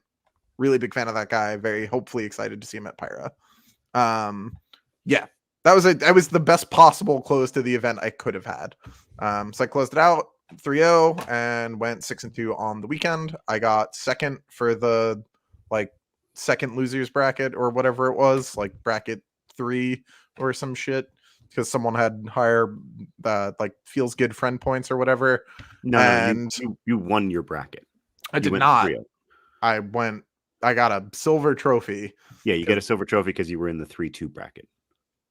What they said to me was that someone else was higher. A different dude had higher feels good friends points than me. So he got first and he got a funny gold trophy. So that was pretty much it. I got 2 little silver trophies. I got second for world leaders. And I got, despite having the same record, even though we played in different brackets. That was a very wacky system, by the way. Like, if you're going to bracket us, at least let the person with the harder road just have the gold. Like, they're gonna, like, even if he had lost more than me, there should have been no world where I could have passed Brian. Thankfully, he won the same, so he got it, but, like, weird. Anyway, so yeah, 6-2, finished with 2 things, got a little bit of ELO out of the event, which is cool. Yay, ELO gains. And that was it. That was my event. Fair enough. Innes? Yeah. So I played game 6 was against Nicholas. I want to say Francone, but I'm gonna default to it just being Nicholas F on my score sheet. Who was from Colombia, which was super awesome. He gave me like a little bag of coffee that I don't drink coffee for, so I'm gonna like give it to my parents at some point when I remember. Nice. But he was a really nice guy playing demons, and we just had one of those like demons sure are demons games where I don't have a lot of screens, and they sure did have my home objective, but they sure didn't have any models left. Yeah, demons. Woo! I will say triple whirlwind really terrible against Bellacore. I'm just sat there like, I'm gonna shoot. I shot nothing turn 1, and I scored a screamers turn 2 with 3 whirlwinds. I'm just like, we're gonna sit here and we're gonna wait, and we're gonna really hope you fail charges. Man, you won. You played down all those points, and you won by how much? It was a 90 to 64 in priority targets. Sorry, in Taken Hold. Just one of those where like he drops in Be'lakor, Shalaxi, and the Bloodthirster in my deployment zone. Like Celeste and the Bloodthirster hit the charge into the Death Company and kill like 7 of them. Shalaxi misses the charge into the Whirlwind with a reroll because I like managed to push it back to like an 8 or something like that. Just like slightly the awkward charge. Pick up 7. The 3 Death Company that are left turn around and go Celeste in the face, dead. So they're disengaged from combat, which is a good feeling because, you know, Death Company are wildly messed up.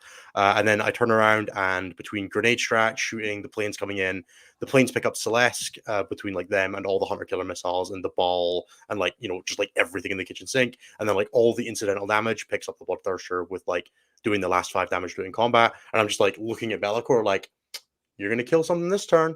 And Be'lakor killed the rest of the Death Company. And like the Lord of Change is sat on his home objective, like fighting for his life against 5 scouts. Because, you know, that's what Lord of Changes do. No, he's like shooting a ball predator and like holding his home objective so the Sanguinor can't steal it because the Sanguinor is like in combat with some Plague Bearers in the midboard. Because he just like dropped out the sky on them. What a mess. This is a weird game. The worst part about all this is that you can't even buff demons the way they've been buffing everything else by giving them a million, just like cutting their points in half. Because then, like as allies, they become bananas. Wild, yeah, so you just can't do that. So they have to find some like extra mechanic to give them, like they did Death Guard or something. Because it's just like, what else do you do? Yeah, and then that game ended up with like the planes then flew forward and shot and killed Be'lakor. The last activation like was a plane with Mercy's Weakness going 4 shots, 8 hits with the D6 damage guns on Be'lakor, just being like, what if you just died from full? Sad. Just like the moment crit on 5s. I don't care that your stealth flipped 4s is fine. And then the Lord of Change teleports over, like scores capture enemy outpost on the last turn because like my home objective isn't screened because the space where I would have to screen it is where Be'lakor was. So it's like I can't be there. Yeah. So he just gets the base straight back in where it was on the 3 and Steep Strike. So yeah, that ended up being a 90-point game because like I got 5 on Taking Hold last turn because I had gone first. Would have really liked to go on second that game. It would have been really nice. But no, Nicholas was an absolutely fantastic guy. Fantastic to play against. One of the best games I played of the weekend. Then I played Jeremy, and this was pretty easy, so we can skip over this one. 2-point game, no problem. Easy 3-point game. Easy clap. You put it in as a 2-point game. I did put it in as a 2-point game. Yeah, I can't do that. So this was a super weird game because this was Search and Destroy deployment, which meant that we started real close to each other with all those scout moving Sagittars. And Jeremy kind of goes for the soft jam turn 1 where he like puts a couple things like into my deployment zone and like goes for a cheeky grenade play that like, you know, maybe pays off on killing the Tech Marine and like, you know, tags up a ball, kills the other one. And I'm like, all right, cool. I'm going to trade my 400-point Death Company unit for Jeremy being out of position. And that was, so I pushed the Death Company squad forward and they kill like a Sagittar and 5 dudes and they like shoot the bikes to death and then they're just stood there in a place where the only way Jeremy could really deal with them is by dropping both Terminator squads in the same place next to my home objective, which is not really where I want them, but it's also like the best place I'm going to get them. So Jeremy drops in 20 Terminators there. Jeremy kills the Death Company, except Lamarty's, because that's what is still fairly tanky with Armor Contempt. Yeah, good sequencing. Jeremy split fire to kill a ball predator. Left Lamarty's alive, which I think cost him the game by itself. Left him alive on 3 wounds, so it wasn't even taking battle shocks. It was great. He then hits the charge to my home objective, which is obviously just like an oh for fuck's sake feeling. I hate it when people hit 9s into me. It feels so disrespectful. And then it just kind of winds up with like the planes drop in at like the maximum safe distance. Like they're like 39 or 36 inches away from everything that can shoot them, 29 from all the Votive, from all the Terminators. And it's like, okay, cool. Inceptors are all out of line of sight. Kill everything on that side of the board at just enough of a rate that I managed to hold Jeremy down to like a 5 primary on the last turn in priority targets.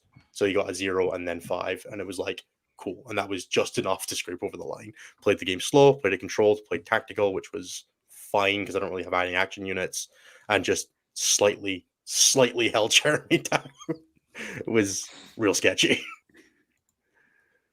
I'll let Jeremy talk about his side of the things when he comes back to his last one. And then my last one I played against Thomas Woback, and this was the game where I was basically dead to the world. I kind of went for a weird screening play where I was like terrified of fire dragons ingressing and walking and killing a whirlwind that didn't matter. So I just like didn't put the 3 Electro Inceptors in his backfield and just like left 2 Night Spinners alive that probably shouldn't have been. And then the last Night Spinner the next turn was on 1 wound where it probably could have been dead, and it slowed my Death Company, and they missed their charge onto the Wraith Guard by 1 inch. I'm like, oh. So I ended up losing that game by 16 points because it's just like I got held to a 0 and take and hold. I was also just doing stuff like leaving 3 OC on an objective against an army with swooping hawks and things like that, where like I could have just had 2 whirlwinds on it and like not been an idiot, but instead I was not playing well and didn't do that and like got held down 5 primary twice and just like a couple of little things like that. That was just like feel like if I had played that game like 10% more awake, I think I would have been fine. Like the list still like did everything I drew it up for. I killed all his backfield. Like the Incarn died like a mother trucker the turn it came in, but just slightly too played it slightly too poorly into a player as good as Thomas is to like cleanly convert that one. So I ended up 5-3, which I was pretty happy with overall. Like I feel like I probably could, like there was 2 of the games that I'm pretty sure I could have won under better circumstances, and then the kick game was mostly felt like Dyson, him being very practiced in the matchup. So overall, yeah, happy with it. The list played exactly how I wanted to. I was very, very enjoyable to play. The dynamic of the list was super cool.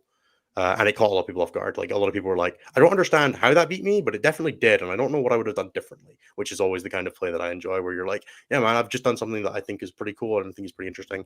I know Nas had a bit of a rougher time with it. He wasn't super high on the planes after the event, but I had a really good time with them. I thought they were super fun. Right. Even if Anthony and Brian relentlessly gave me shit for them, which was quite funny. I mean, I also gave Brian shit relentlessly. So Yeah, No, that's Brian earned that. Turns out shit. we're all just friends who just give each other shit relentlessly. Imagine snowflaking in the literal only tournament in the entire year where you're guaranteed that all your competition will be good. Trolling. I still don't even feel like the planes were snowflaking. I feel like they were a good match. No. He's talking about Brian. Brian. Yeah, Brian definitely snowflaked. But he's also slightly talking to me. I don't feel like the planes were snowflaking. I know Nas does, but I think they were good. So I think they were a decent attempt at playing with the terrain in mind and also taking advantage of things that people weren't used to. All right, Jeremy, how was your... I just want to add, since the slate in September, most people have gotten used to, I can hide behind a plate. Can't do that against planes. You certainly can't. You can once they're dead, which doesn't seem to take long, though. I don't know. Every game I won, they fired the entire game, except one. I lost 1 plane to Overwatch, and other than that, every game I won, they fired 5 times. They fired 4 times. All right, so my round 6. This was a hilarious pairing, by the way. I paired into Eric Marcoux, the Canadian Imperial Knight player, the only Imperial Knights at the event. I have not lost to Eric once in tournament play or even in practice games, and so I was not about to let this start at the champs. The last time we played was he ran into my Voten for the very first time, or ran into Voten period for the very first time, the finals of the Quebec City Open, the GT that I took down back in October, and he conceded at the bottom of 2. And so I joked with him, I'm going to make you concede the bottom of 1. And he was like, no, you're not. We are playing Hidden Supplies, Take and Hold, right? That round, I think. Was that or Prio? I think it was Take and Hold, though. No, it was Take and Hold because I was getting 15 every turn. And I go first and contain him. Bikes and Warriors just run up and say, because we were playing on the Orc table, I think it was layout 3. No, it was layout 1. The one that has the 2 angles that are just outside the deployment zone and then the really heavy side sections. And so because he's playing knights, he has to deploy basically either behind them or completely in the open. So he deploys most of his army behind them, and bikes go, okay, you can't move over this. And Canis Rex is now on 9 wounds and have killed the 1 armorer that could leave your deployment zone. So he, pushes back a little bit. And I do it again, kill the stuff that he managed to move to the edge of his deployment zone, box him in, and just keep doing this for the rest of the game until, the end of 3. He has 3 Warglaives sitting off in the corner, nowhere near an objective, that are held in by 2 rows of warriors that he can never pass. And then on the other side, he has 3 Helverns that are each on a wound because I just couldn't kill them. but they're all in combat. So I was like, no, they just die next turn, so I don't care. So we call it there. As we're about to call it, a judge walks by our table, notices that we're in Canadian jerseys, and goes, you could have asked for like one of the tables around you to switch if you're playing into a country mate. Because this is supposed to be the world's bracket. You're supposed to be playing. And both of us just turned and said, that would have been great to know. At the start of the round, an hour and a half earlier when we were setting up and joking that we had to play this pairing. Because up until this point, and this is something we haven't really discussed, through the group stage, they made every effort to make sure that you didn't pair into country mates. Because the idea was that they wanted it to be... Jaime.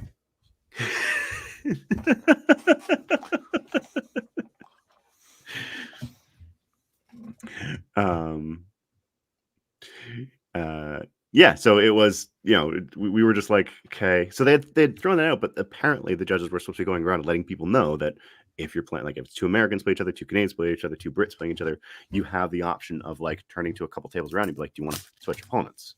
Because it's supposed to be, more about celebration of the game. Yeah, you're playing for best overall and all these things for your games, but they don't want people to be playing people that they just regularly play. Traditionally, Nonsense bracket. Tell people that. Yeah, it was the nonsense bracket, and it was justifiably nonsense as a result of that. So yeah, I think it was like 100-40 at the end. The insult to injury was he charged his averser into one of my Hearthguard bricks from behind a wall, so he couldn't get overwatched. Chose the sustained 3, paid for precision to try to kill my call, and manages to wound my call twice. And I just make both of the saves, kill the averser, and consolidate onto the objective that his Calidus was sitting on, cleansing. So not only does he not kill the call, he then loses 3 points on cleanse, and he also loses 5 points on extend battle lines because he's no longer holding an objective outside his deployment zone. Rough. And that was where the game ended, because it was just that moment of, is there? Ooh, no. I'm not recovering that, am I? Yeah, he's like, you don't have assassins. Canis is dead. You have Armigers and Helvrins over here that are just... Yeah, so there was just no coming back. So we called it. We talked it through. We chatted a little bit. We got angry at the judges for not letting us know earlier. And I paired it Innis. And I go, this is going to be an interesting game. Because we're on Search and Destroy. And I have an idea of what his list can do into me. I have an idea of what the planes can do to me. I know what the Death Company can do to me. And as I said, played, went for the kind of soft push, tried to put a little bit of pressure on. He did position, and I got greedy with my Terminator allocations. I should have left the Ball Predator alive, kill Lamartis. Lamartis dies. The game swings probably very differently because Lamartis was just fucking around for the rest of the game, scoring him points. And that was a serious problem for me. Similarly, there were a couple other misplays where, I didn't shoot the plane, one of the planes when I should have because it wouldn't have had cover. All these little things, because he did drop it in range and try to kill some Thunderkin and didn't kill any Thunderkin. Yeah, you had 2 Thunderkin left. Like it was maybe 2 in the leader, which was enough to like. Yeah, it's like possible, right? And it was maybe with a situation where you just needed to go for a play that was a little riskier. Well, especially since the other one was just shooting at a whirlwind that they were going to charge into anyways. So yeah. There were a couple little things we talked it through at the end, and then the last round I played into the Wolf. Malte Hoffs from Germany. And he joked at the beginning, we're going to play a game of European Warhammer. And that consisted of, so he was playing CSM with 1 Rhino, 2x2 a Blitz, 2 Forge Fiends, 15 Chosen, Abaddon, and then 3 units of Warp Talons. And we were playing again on table quarters. And he went first and just threw everything at me turn 1. So I was like, all right, I got to throw everything back at you. And we did that. We bounced, and we just tabled each other by 3.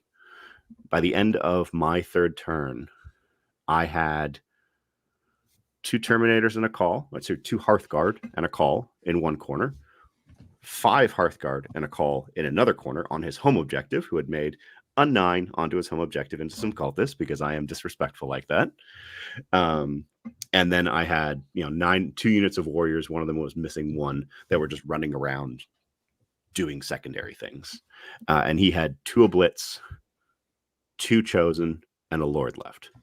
And we just looked at the board state and went, this isn't going anywhere. I'm going to hold more by the end of the game. I'm going to continue scoring homers because you just can't touch this unit.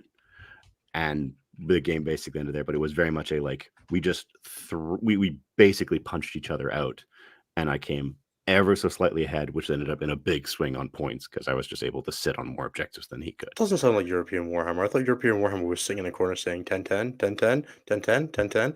No, that's Art of War Warhammer. I don't know, man. Win by one. TC pioneered that. Fair. Yeah, there are different people on Art of War than are doing the circuit now, are 10-10 gamers, but those out and about are out there killing nerds. I'm very proud of my boys. They are. Big shout out to fucking Quentin, by the way. Holy moly, the murderer's row he took down that weekend. Jesus Christ. Yeah, Quentin went through a hell of a run to go 7-1. Yeah, he only dropped the Hackett, right? Yeah, which is like the cursed matchup, right? Like Necrons as Eldar is like, okay. I'll play it, but I won't be happy. Yeah. All right. Do we want to transition to questions then, or do we have anything else that we wanted to do? Very quickly wrap up with, I had a great time playing all the games at WCW. I kind of wish I hadn't done 2 international events back to back. It was definitely a little much on the like travel side of things. I think I would have enjoyed both events more if I had just done one of them between like that and Cali Cup. So definitely I think I'm going to have a look at for my scheduling for next year if I make it back. But overall, the event was super cool. It was a really awesome thing to be like invited to. Obviously not having to pay for it personally was pretty cool. That helps a ton with enjoying events, right, when they're free. Yep. But in general, massive success. I was super happy to be there. And I think it would be hard to complain about like the gaming side of things. I think that's the main thing. And when it's about the game more than anything else, that's, you know, a good place to be.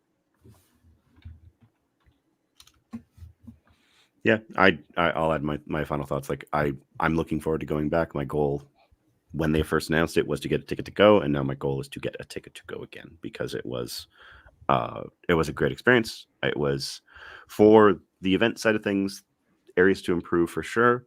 But I played some of the most fun and best Warhammer that I've played and most challenging Warhammer that I've played in a long time there. When are you going to play at WC, Jeremy? Come on, we'll see you. This year is the goal. This year is the goal. Right? He's applied to play. I have applied to play. Yeah, I am hopeful that there's like a sweet team event in November in Poland or something next year. We'll see. We'll dip into questions now. Ennis, do you want to do plugs? Can someone else just do the plugs from now on forever? You were so much better at it last time, Nathan. Can someone just like pin? Didn't I like super fuck them up when I did it with Anthony though? So do I. So all right, well, fine. Why don't you just do them now, and I'll do the end of the show once. Okay, that's fine. Okay, so standard stuff. We, as always, have a bunch of things to plug. Because there is never enough, apparently. So first up, we have a bunch of other shows on the network. Please do check them out. That's Enter the Matrix and Nexon 1. I think this is an Enter the Matrix week because it was Nexon 1 week last week. Although I don't even know if they recorded it. I've not been paying attention to basically anything recently. So do check those out. Those are 2 awesome shows about covering all other aspects of 40K, whether the Matrix is a massive focus on teams, and also like did a bunch of stuff for the European players that were going to WCW. And then XM1 covers all the kind of like adjacent to 40K stuff, like, you know, credit cards and traveling and being a dad and practicing when you have those practice and playing easy lists because, you know, you have a limited brain capacity. Just use it in the appropriate ways on getting into the game, not on effing about with a list, which is always a wonderful thing to have access to.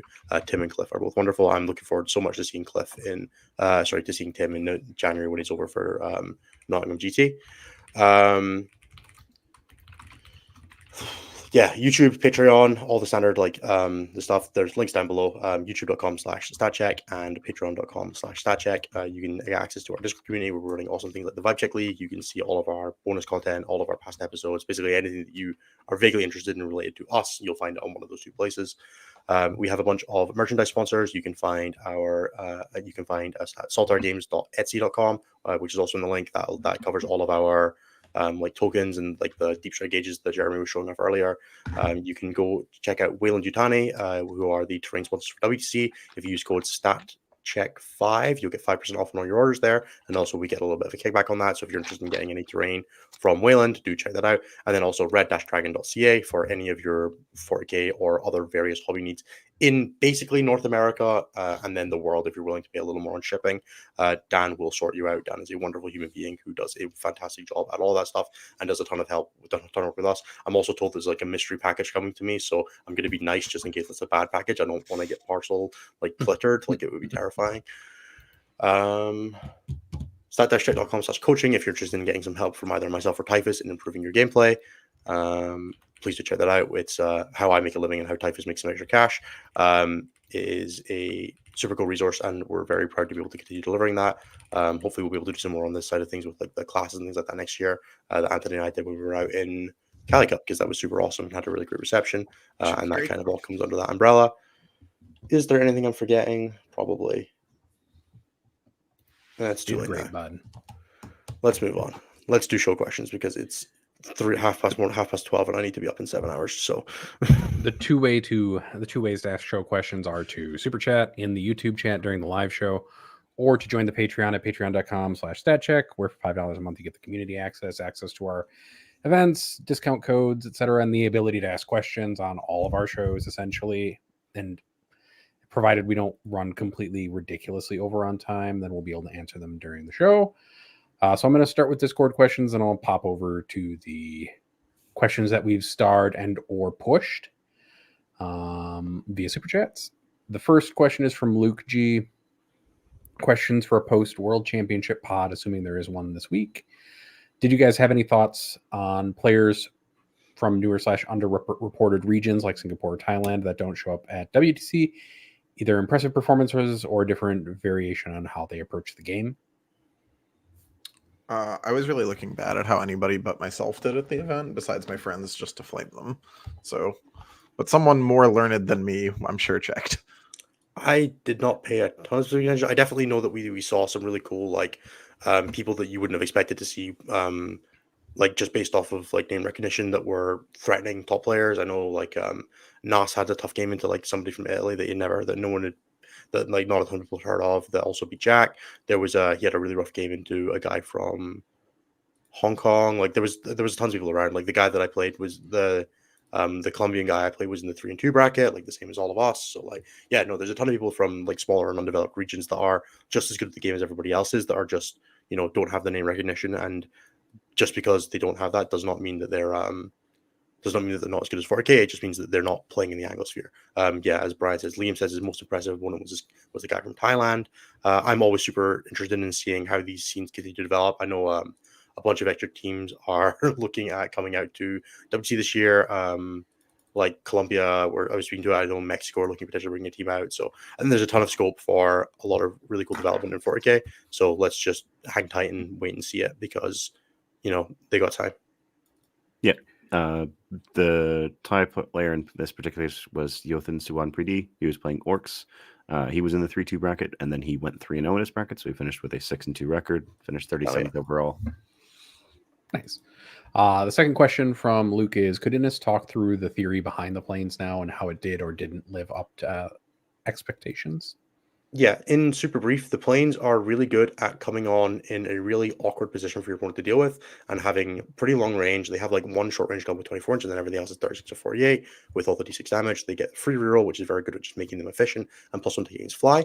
So they come in an awkward place to deal with or next to your lethal hits aura, deliver damage basically uncontestably, and then hopefully live to do it again.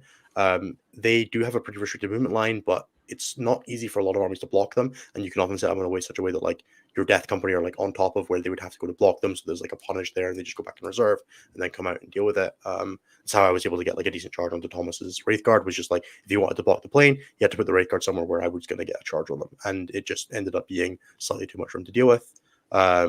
If I had hit that charge, it would have definitely given me a lot of agency. So just like they're very difficult to interact with damage output. They work into a lot of different targets. They have very generally all-around good efficient profiles, and they're not expensive. They're only 155 points.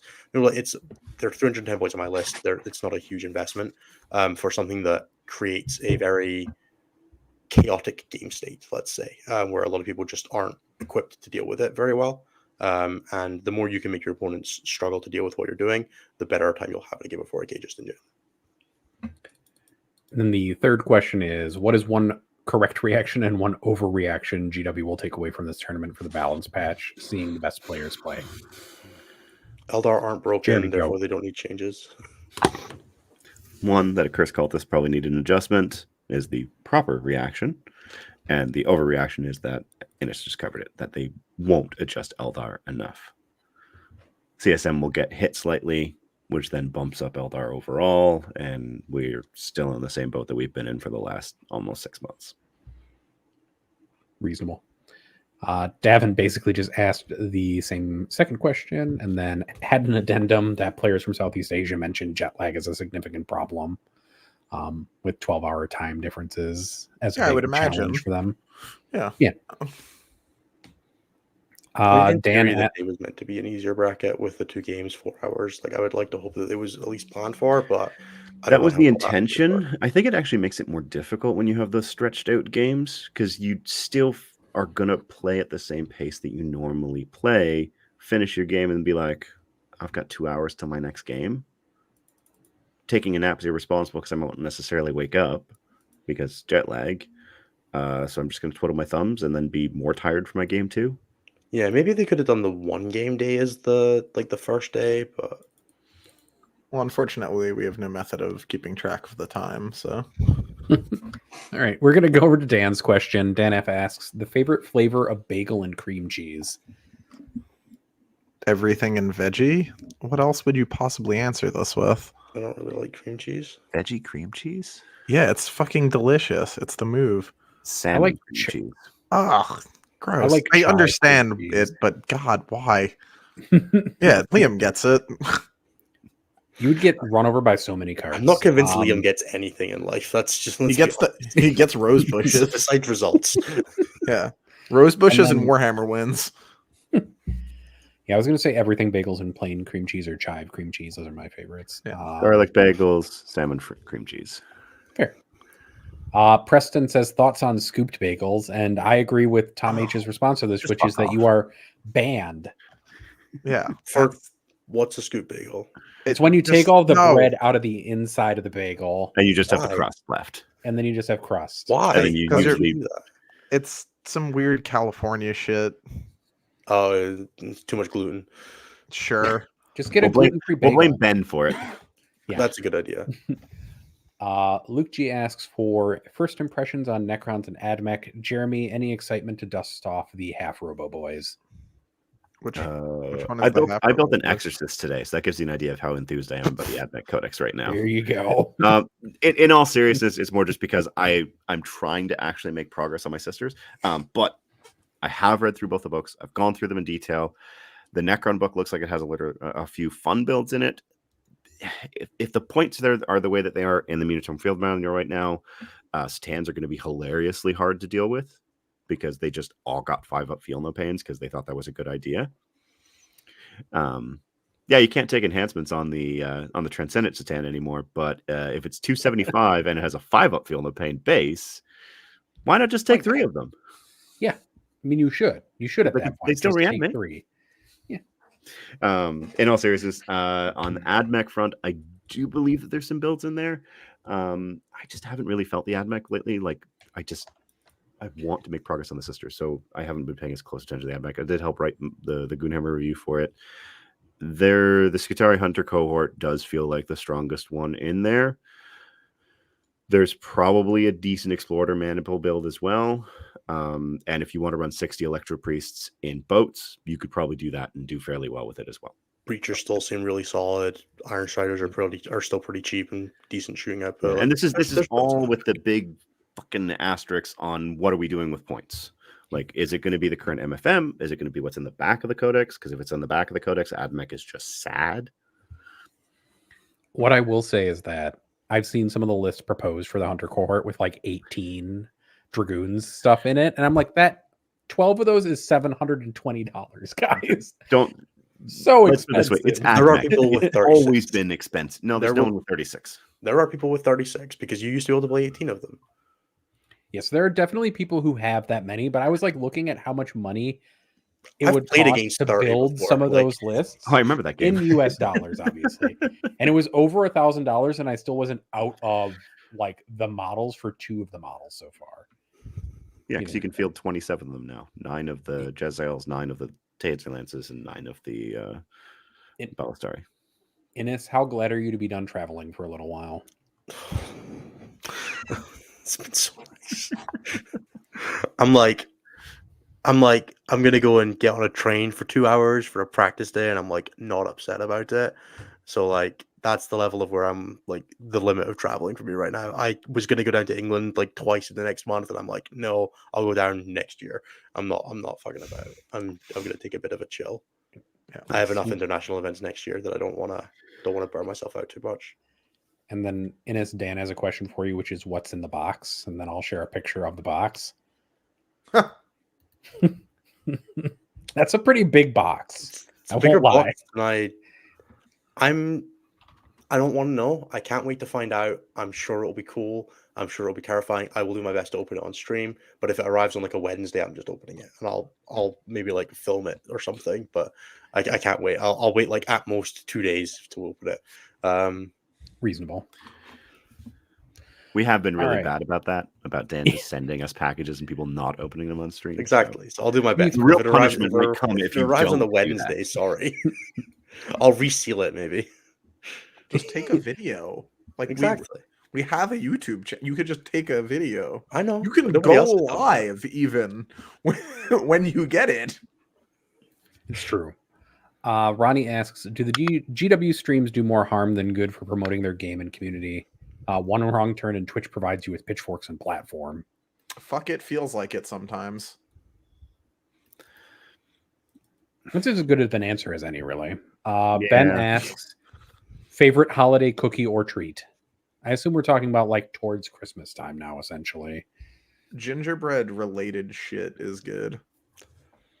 There's like these German like biscuits that we used to get all the time. You still get them in Lidl. They're called like Lebkuchen. They're fantastic. They have like icing on them, and they're wonderful. I love them so much. I could eat a full bag of like a kilo of them in a day. I will say now is one of my favorite times because you start to get like molasses and spiced cookies and stuff like that, and those always make me happy. Yeah, the spice cookies are way better than the normal random garbage we get. True. To me, it's just the simple shortbread. Sometimes simple shortbread's good. I mean, shortbread's just an all-round thing in Scotland, so Yeah, you don't get away from it there. Ethan asks, prepping for an RTT in January, what's a good checklist to follow to prepare for the event and to prepare my list? Any other tips for during the event besides stay hydrated, sit down often, and eat healthy? talk to the people that you're at the tournament with, have some fun, make some friends, find some practice partners, see who else is investing in going to events, like, you know, develop yourself a bit if you're meeting new people, or hang out with your friends, have some fun. It's an RTT, don't take it too seriously. That Yeah. seems like good advice. Yeah. Remember RTTs are that- where you test lists, and you don't have to rep list an RTT, test some new stuff, play some things where there's no stakes, right? You want to jam something for fun, you know, it's 3 games, it's not exactly much of an investment. It's a day. And I think the biggest thing is just remember that everyone there's to have fun. Except take it you, too- who are there to win. I am the fun killer after all. It starts to feel like that with world leaders after a while. Like I'm the executioner of cute shit.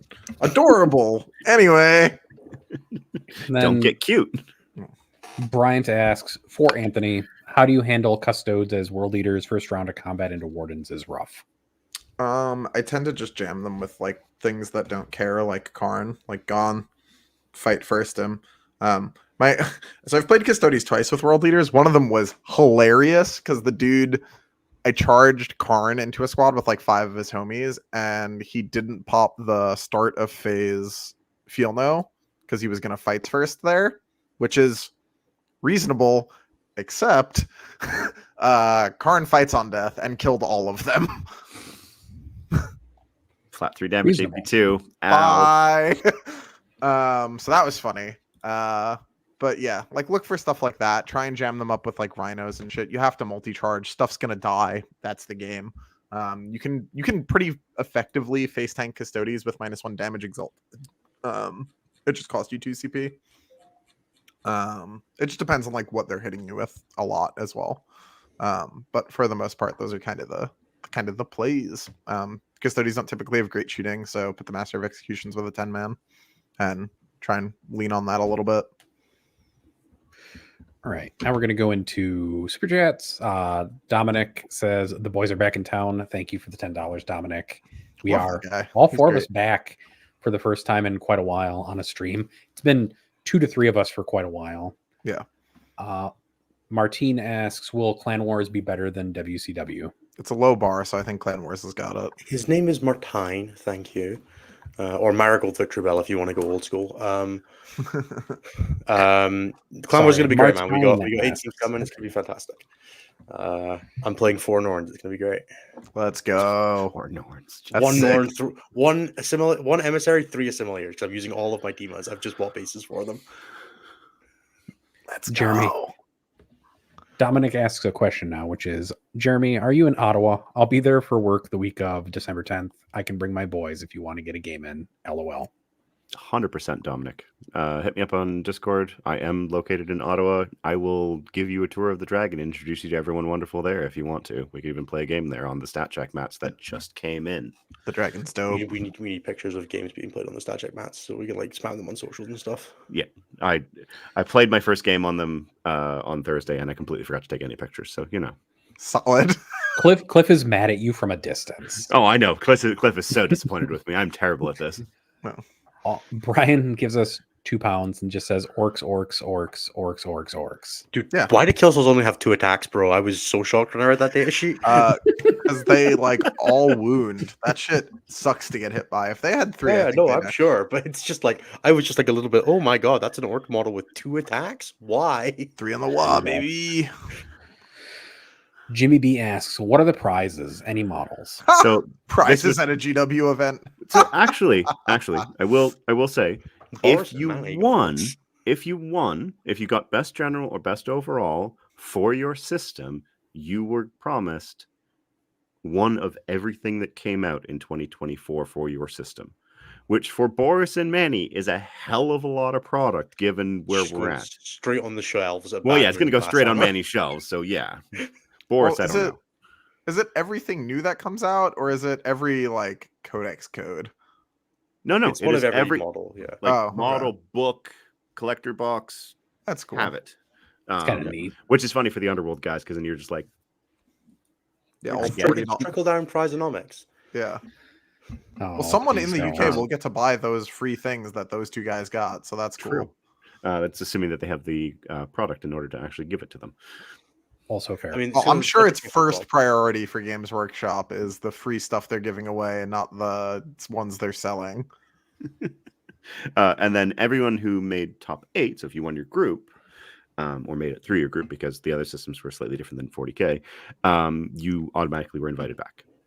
Yeah. And I don't know the details of that, but given that pretty much every other US Open that included hotel and airfare, that may have also been the case for everyone who made top 8. I don't know if it is or not. That seems ambitious, but Manny and Boris maybe got that. yeah. The next question, I suppose, since we're not going to talk about the disappointment level after that, is from Seth, who asked, show question, who wants to play me on TTS tonight? And it's me, Seth. I'm going to play you What a on bet, TTS bro. tonight, Nice. but I might slam like 2 more beers before we do that. Let's go. So it might be sloppy. Nathan's not working tomorrow. Fuck it. Woo. I am actually working tomorrow. I'm just going to slam the beers anyways. Okay. Fuck it. Woo. Capitalism is terrible and makes me sad. That's right. Let's go. Ed Miller says, hey, Anthony, what did you think about the DEA Marine list you played against in the finals at Cal? Oh, that's not bad. It was quite good. There's like changes you could make to it. I think Spatho updated it slightly for GW terrain for using his WCW list. He played Redemptors. I do not think he liked I think them. he I made heard it worse. talking about them. He said he did not think the list was very good. Okay, so never mind. Don't fucking do that. Turn those Rep X's into more Inceptors and Whirlwinds, and it'll probably be a net better list. That was what I did when we talked to him about it the first time. And then the last question of the evening is from Evader, which is, Anthony, can I play 36 8-bound in World Eaters? I think that fits. Put 18 of them in Rhinos. Don't do that. Only Don't do that exalted at all. Deep in Rhinos. Don't. Don't do that. Even if you go to that event, if I find out you put 8-bound, if I know you and I find out you put Exalted in your rhinos, I'm mocking you relentlessly forever. Oh, Just NAS is don't never do going to that. recover from this. Yeah, We're gonna just read- don't do that. It's the dumbest thing. It is clearly not intended. It is unnecessary for the power level of the army. Just don't. But dude, 2x3 No. solid 8-pound. Shush. All right. No. So that we don't Enough. so we don't make Anthony have an actual he hasn't gotten close to the screen yet, so he's not that mad yet. Everyone's got the butcher, Um, the baker, and the candlestick maker's nails in at the moment. It's Yeah. having a time. Thank you for watching our show tonight. That is all of the moment. We I will see you lag? all Did he next lag? week. No, he same lagged. time, same place, same channel. I did lag. Sorry. Oh, okay. I I was noticed like- it towards the end, but I'm not repeating it. Please refer back to the if you- earlier plugs because we're not doing them again. Yep. Please go back to the earlier plugs. They're not going to change between now and then, but come join our Discord if you want an awesome community. It is really great. It's very supportive in a chaotic and often gift. And if you get a golden ticket next year, you should probably go. It's a cool event. It's Yep. cool enough to go to see everybody. Atlanta sucks. Fuck priority targets. Good night, everybody. Yeah, we'll have a new mission back by then. Good night. Here's hoping. Night. Bye. Somebody has to hit the brown buttons. One up.